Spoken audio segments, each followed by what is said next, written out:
habíamos visto en nivelación geométrica que esta era conveniente realizarla cuando teníamos terrenos medianamente llanos, es decir, terrenos con pendientes no demasiado importantes, en donde de esta manera podíamos hacer buenas visuales con el nivel sobre la mira a distancias que podían ser, digamos, razonables y no lograríamos de esa manera que la visual intercepte contra el terreno o que pase por encima de la mira, en el caso esto de que el terreno hubiera tenido pendientes importantes.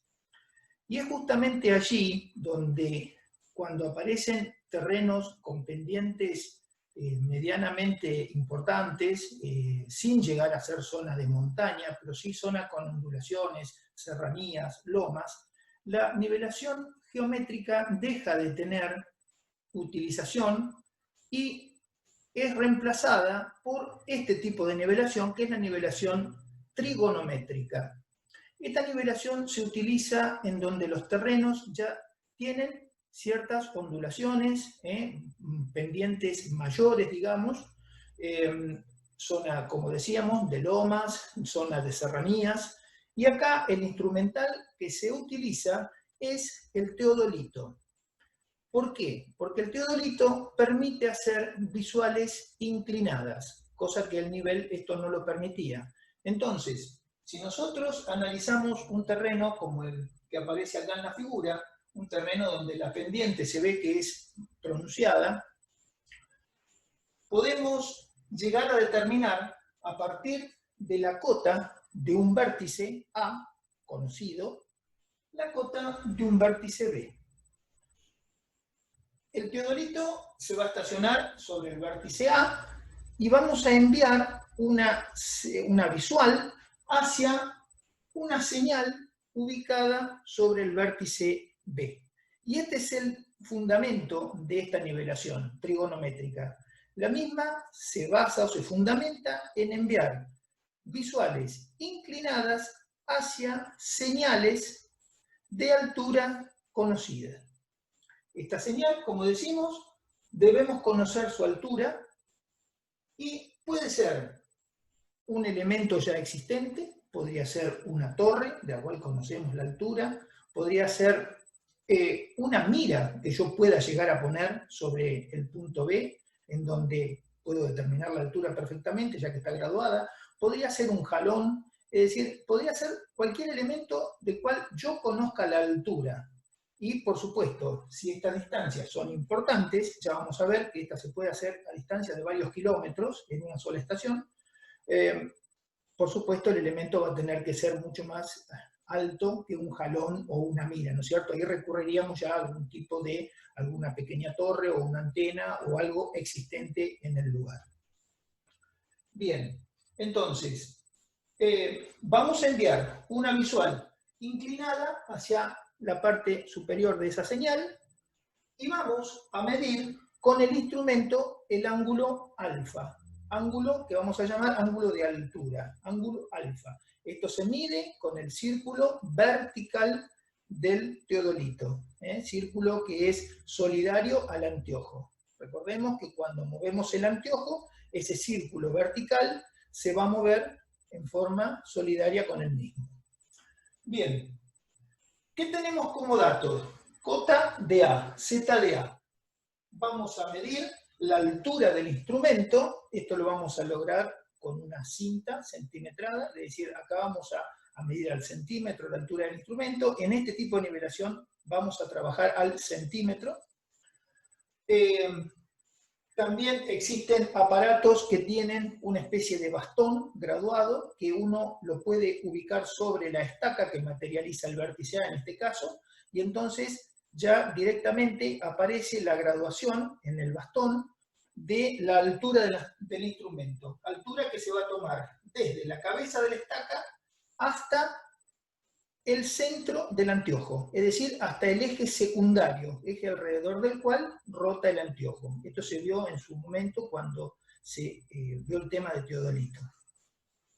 Bien, entonces, estacionado el aparato en A, vamos a bisectar la parte superior de la señal y vamos a medir este ángulo alfa con el círculo vertical. Necesitamos conocer la distancia entre A y B. Esa distancia la vamos a considerar reducida al horizonte, es decir, va a estar identificada en el gráfico por la distancia D. Y entonces vamos a plantear que si nosotros comenzamos desde el nivel 0 y decimos Z de A más, le sumamos la altura del instrumento en A,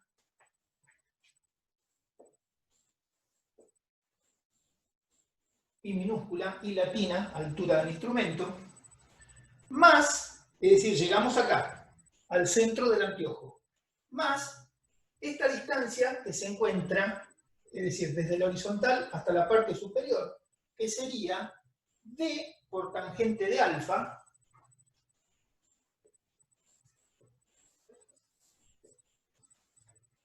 he llegado a la parte superior de la señal. Si a eso le restamos este valor que dijimos que era conocido, la altura de la señal, ¿qué nos está quedando? Nos está quedando todo este segmento, que era lo que estábamos buscando, es decir, la cota del punto B. Es decir, que en forma rápida podemos determinar de esta manera la cota del punto B a partir de un punto de cota conocida. Por supuesto, si hacemos la diferencia entre esas dos cotas, vamos a tener el desnivel que existe entre los puntos A y B. Bueno, vamos a ver ahora el tipo de lectura que podemos realizar en el círculo vertical del aparato.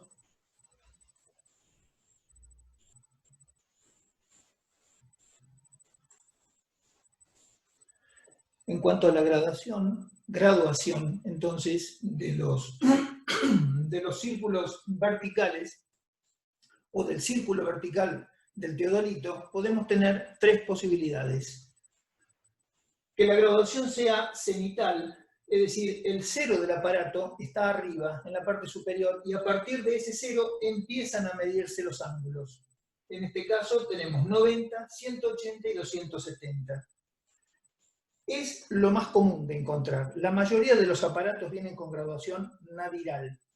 Acá habíamos visto el ángulo alfa, que llamamos ángulo de altura, tomado a partir del horizontal. Es decir, vamos a tener en cuenta, después lo vamos a ver en algún ejercicio, que si el teodolito está midiendo el ángulo en forma cenital, es decir, lo mide desde la vertical hacia la visual, digamos, en ese caso tendríamos que hacer la diferencia con 90 grados, ¿verdad? Nosotros vamos a precisar este ángulo para el trabajo de nivelación. Bien, otra posibilidad que tenemos es que el teodolito sea nadiral, es decir, en este caso la graduación va a estar en la parte inferior del círculo, teniendo 90 sobre el horizonte, 180 grados en la parte superior, y 270, por supuesto, la contraria a la 90. O bien el teodolito puede ser azimutal, en donde el cero está en el horizonte y el ángulo es medido a partir de ese cero, desde el horizonte. En este caso sí, el aparato nos estaría dando directamente el ángulo de altura que habíamos marcado en el gráfico. Acá el 90 está arriba, bueno, 180 y 270. Si no sabemos qué tipo de aparato es con el que vamos a trabajar, simplemente lo que debe hacerse es mirar a través del visor que está al costado del anteojo, moviendo el círculo hacia arriba, hacia abajo, nos vamos a dar cuenta enseguida en dónde está ubicado el cero, bueno, y ahí sabremos cuál de las tres posibilidades tenemos para poder trabajar. Siempre tenemos que llegar, para poder hacer el trabajo, a determinar el ángulo de altura alfa, para así poder calcular la cota o el desnivel entre los dos puntos. Bien. Estos aparatos, con el uso, van sufriendo desgastes, van sufriendo movimientos, son aparatos de movilidad mecánica, la construcción es mecánica, si bien existen aparatos electrónicos, pero digamos, la construcción del aparato es mecánico. Entonces, con el uso se van produciendo especies de desgastes que hace que la posición de este cero puede ir cambiando. Esto hace que se produzca posiblemente algún tipo de error. Si analizamos, por ejemplo, en el cenital, el cero, para poder medir un ángulo, digamos, el ángulo con el círculo vertical, para que el ángulo esté bien medido, en la línea del 0, 180, tiene que estar en posición vertical. Si no lo está, va a aparecer algún tipo de error. El más común o el más importante de estos errores es el error de índice. Se produce cuando el índice no está en la posición que debería estar. Es decir, la línea de los ceros no está en posición vertical. Lo mismo ocurre con los otros. En este no estaría horizontal y en este tampoco estaría vertical. Pero vamos a analizar qué es lo más común de encontrar en los aparatos, digamos, la graduación de tipo cenital. Cuando decimos que tenemos que poner la línea de los ceros en posición vertical, esto lo vamos a lograr con un nivel testigo que tiene el aparato al costado del anteojo, que calando esa burbuja tendríamos que tener la línea 0, 180 en la posición vertical. Tenemos que, primeramente, antes de hacer el trabajo, saber si ese aparato tiene o no error de índice.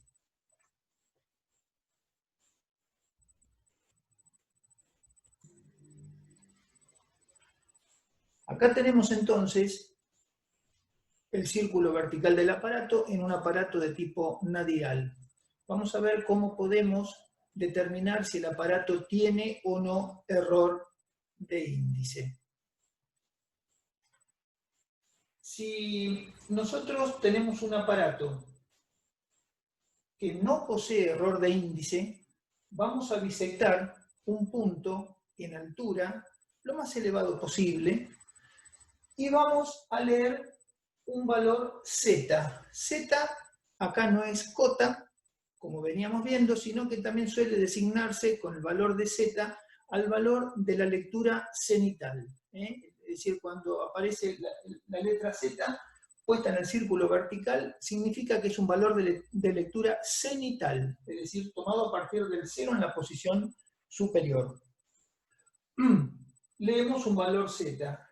Si hacemos vuelta de campana, imaginemos que el punto P pasa a esta otra posición, con el mismo valor de z para este otro lado tendríamos que tener. Pero como estamos midiendo en el lado opuesto del círculo, lo que vamos a estar leyendo en la posición 2, marcado acá, sería 360 menos z. Es decir, estaríamos midiendo este valor angular.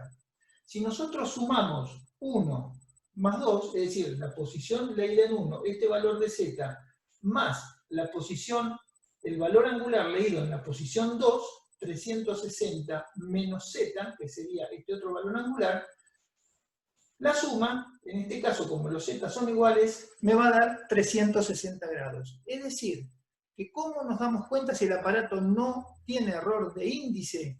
Porque la suma de la posición 1 más la posición 2, recordemos posición 2, haciendo vuelta de campana, me tiene que dar 360 grados, la suma de ambos ángulos.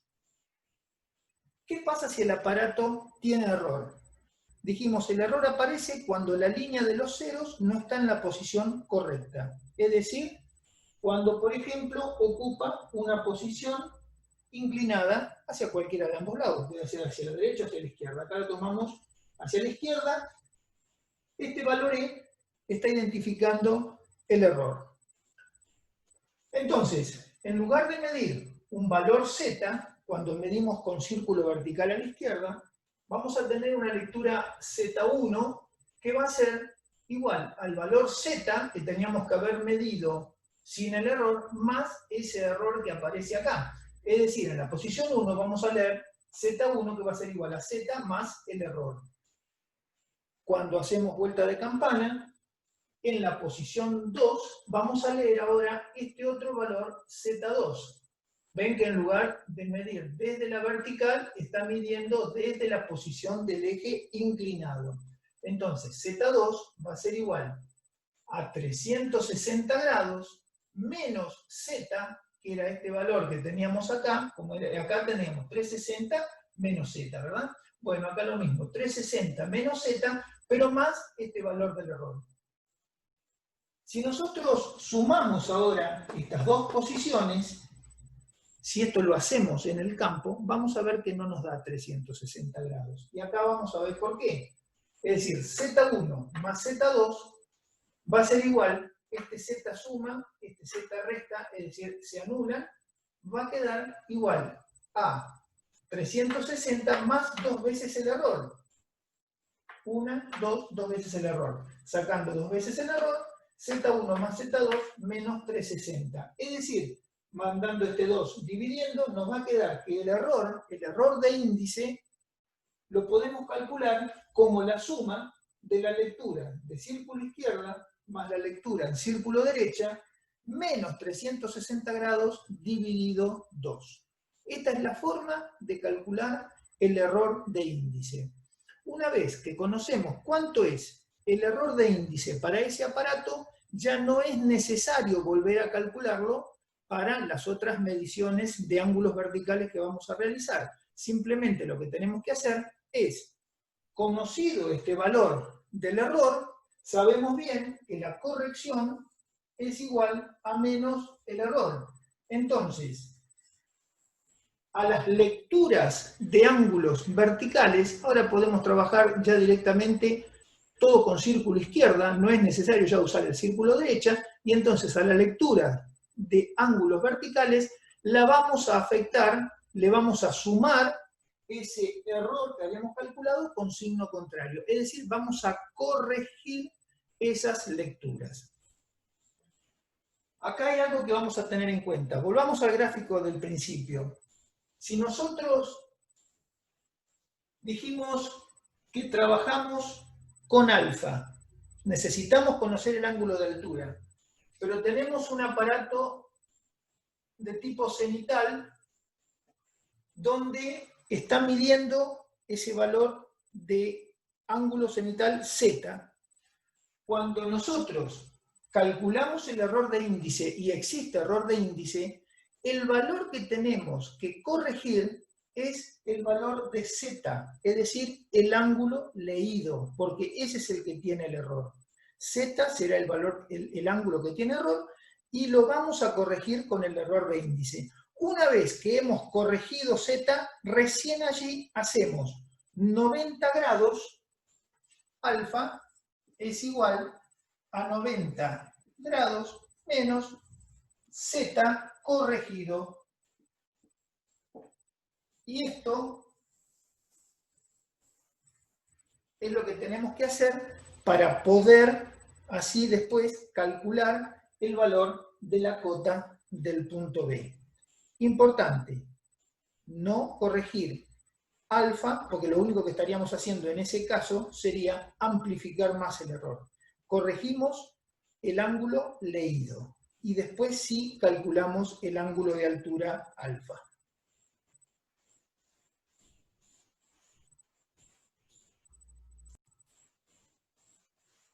Bueno, y por último, habíamos dicho al comienzo que la nivelación trigonométrica es útil para distancias largas. Como acá no tenemos que hacer lectura sobre una mira, simplemente disectar hacia una señal, que habíamos dicho que puede ser una antena, puede ser una torre o algún otro elemento, las distancias, esta distancia D, se puede prolongar muchísimo más que en el caso de nivelación geométrica, donde teníamos una limitación para hacer las lecturas del milímetro en la mira. Acá podemos estar llegando a varios kilómetros. Es común hacer una nivelación trigonométrica en distancia de 3, 5 kilómetros con una sola estación. Mientras tengamos un buen aparato con buena visual y podamos disectar la parte superior de esa señal, no hay inconveniente en el tema de distancia, siempre que tengamos buena visibilidad, ¿verdad? Entonces, acá ocurre una cosa que ya esto se había visto en la teoría, y que empieza a intervenir el efecto de la curvatura terrestre. Cuando las distancias empiezan a ser importantes, aparece ese efecto de curvatura que hace que tengamos que tenerlo en cuenta. No solamente la curvatura, hay también un fenómeno de refracción atmosférica que hace que la visual tienda a curvarse hacia el centro de la Tierra. No es tan importante como la curvatura, pero sí minimiza un poco el efecto de la curvatura.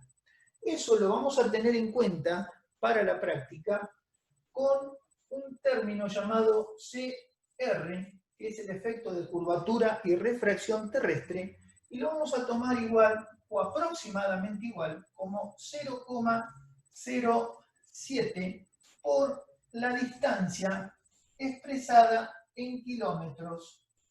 Y el resultado de esto, CR, quedará expresado en metros.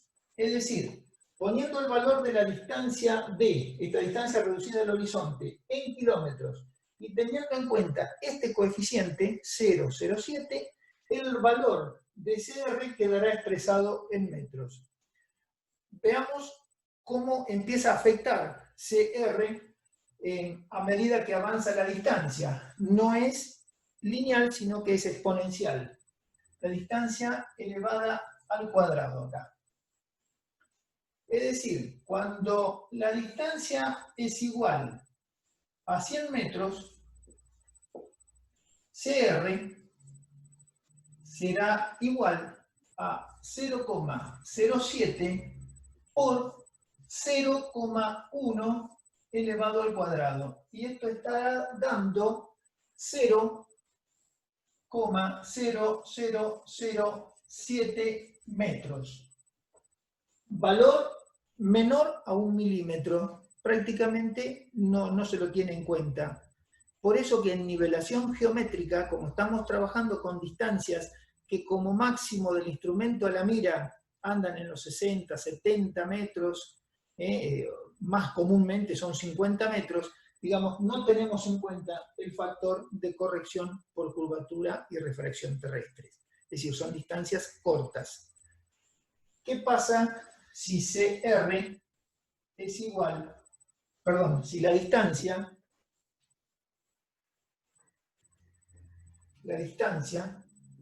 es igual a 500 metros? CR va a ser igual a 0,07 por 0,5 elevado al cuadrado. Esto está dando un valor de, sería 25 por 7, estamos alrededor de prácticamente, aproximadamente igual a los 0,02 metros, es decir, estamos ya con un error de 2 centímetros. Deberíamos tenerlo en cuenta en este tipo de nivelación, cuando estamos hablando ya de 500 metros. Posiblemente habría que hacer el cálculo que para 300, 400 ya supera el centímetro, entonces habría que empezar a tenerlo en cuenta. ¿Qué pasa si D, es igual a 1 kilómetro? Es decir, 1000 metros. CR es igual a 0,07 por 1 al cuadrado. Esto es igual a 0,07 metros. Es decir, 7 centímetros. Para 1 kilómetro de distancia, la corrección por curvatura y refracción es 7 centímetros. Y fíjense que si D es igual a 10 kilómetros, reemplacemos este paso, nos va a quedar que CR es igual a 0,07 por 100, que es 10 al cuadrado, 7 metros. Es decir, el efecto de curvatura para 10 kilómetros estaría aproximadamente en 7 metros. Bueno, este factor CR, entonces, lo vamos a tener en cuenta en nuestras nivelaciones, y es importante, como hemos visto, cuando las distancias ya comienzan a superar los 300, 400 metros, y debe ser agregado a esta expresión, en donde entonces la expresión general de ZB va a ser igual a ZA más la altura del instrumento en A, más B por tangente de alfa, menos la altura de la señal, más CR. El valor de CR siempre se suma. Siempre se suma. Es decir, cuando vamos a trabajar con nivelación trigonométrica, es un factor de acuerdo a la distancia, a esta distancia D con la que estemos trabajando, deberemos calcularlo si es que corresponde y siempre sumándole a la expresión para calcular la cota de este punto. Una última cosita, en nivelación trigonométrica nosotros vamos a trabajar al centímetro, no es al milímetro. Y la precisión, por supuesto, no es la misma que la de nivelación geométrica. Podemos decir que la precisión que se logra con este tipo de nivelación está en el orden del decímetro. Entonces, tomando todos los recaudos, podemos garantizar ese tipo de precisión y podríamos decir no es tan precisa, pero tengamos en cuenta que acá los desniveles también son muchos más importantes, y cuando estamos hablando ya de desniveles más importantes, el porcentaje de error que se está cometiendo no es excesivamente elevado, así que cuando los desniveles, digamos, ese tipo de terrenos, de lomadas, sierras, semi de pequeñas montañas, si se quiere, digamos, tener una precisión del decímetro es suficiente y es bastante buena.